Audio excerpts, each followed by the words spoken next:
Assalamualaikum warahmatullahi wabarakatuh. Jumpa lagi dalam pelajaran geografi bersama saya Bu Kartini.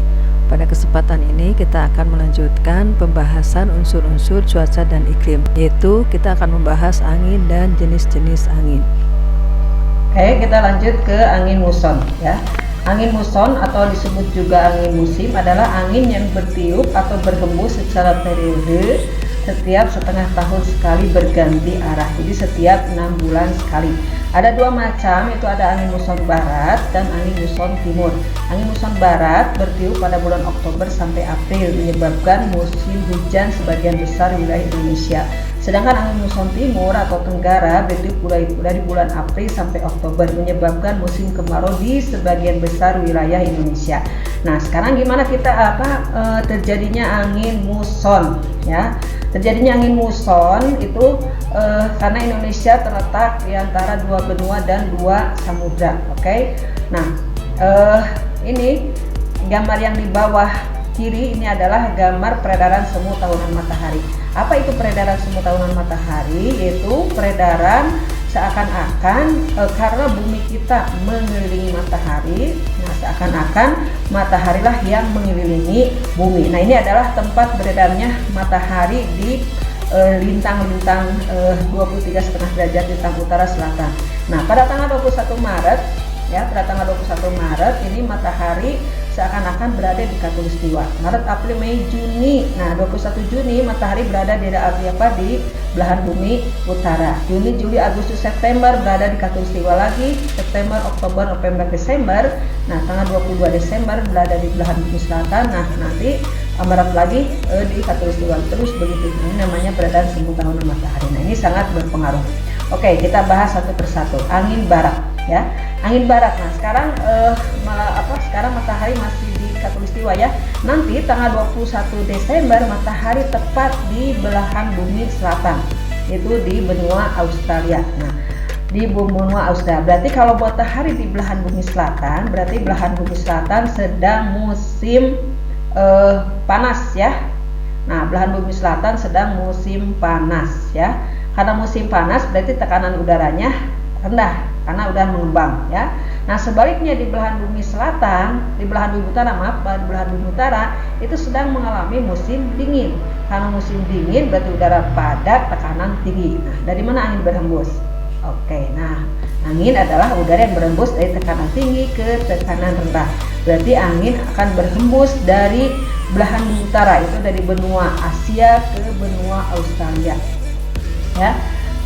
Nah, melalui Indonesia. Karena angin ini sudah melewati benua lautan samudra yang sangat luas, maka angin ini membawa banyak uap air sehingga menimbulkan musim hujan di sebagian besar wilayah Indonesia.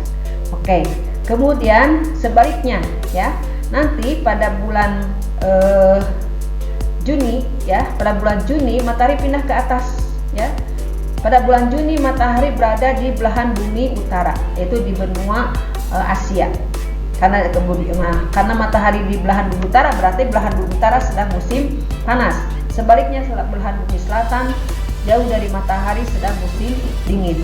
Nah, kalau musim panas tekanannya berarti rendah. Musim di belahan bumi selatan karena musim dingin ya. Kemudian tekanannya tinggi.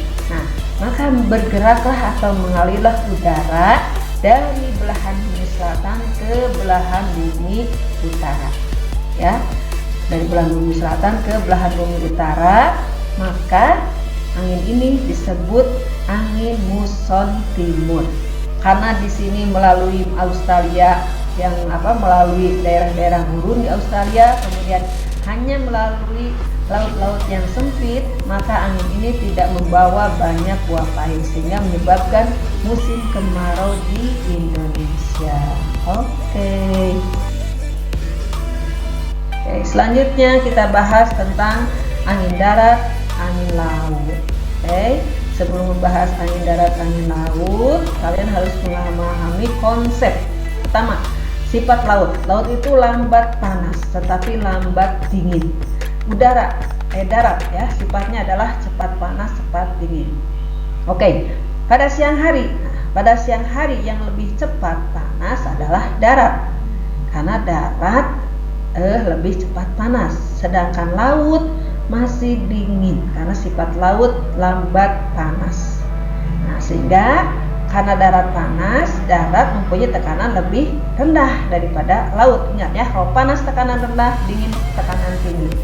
Sedangkan laut karena dingin dia mempunyai tekanan lebih tinggi daripada darat. Maka mengalirlah udara dari laut ke darat yang disebut dengan angin laut. Ya, angin kan tidak dinamai dengan dari mana dia datangnya. Kemudian yang kedua adalah angin darat. Oke, pada malam hari yang lebih cepat dingin siapa? Yang lebih cepat dingin adalah darat, sehingga darat mempunyai tekanan lebih tinggi, sedangkan laut masih hangat, tekanannya lebih rendah. Mengalirlah udara dari darat ke laut sehingga disebut angin darat. Nah, kedua angin ini biasanya dipakai oleh nelayan-nelayan tradisional kita ya. Kenapa nelayan kita pergi mencari ikan malam-malam? Dia memanfaatkan angin darat supaya perahunya terdorong ke samudra atau terdorong ke tengah laut. Kemudian dia pulang pagi-pagi dengan menggunakan angin laut supaya perahunya terbantu terdorong ke darat. Begitu.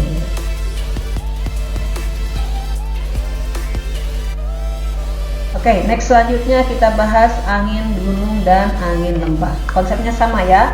Panas, tekanan udaranya rendah, dingin, tekanan udaranya tinggi, dan udara bergerak dari tekanan tinggi ke tekanan rendah. Berlaku di semua, pegang itu konsepnya ya.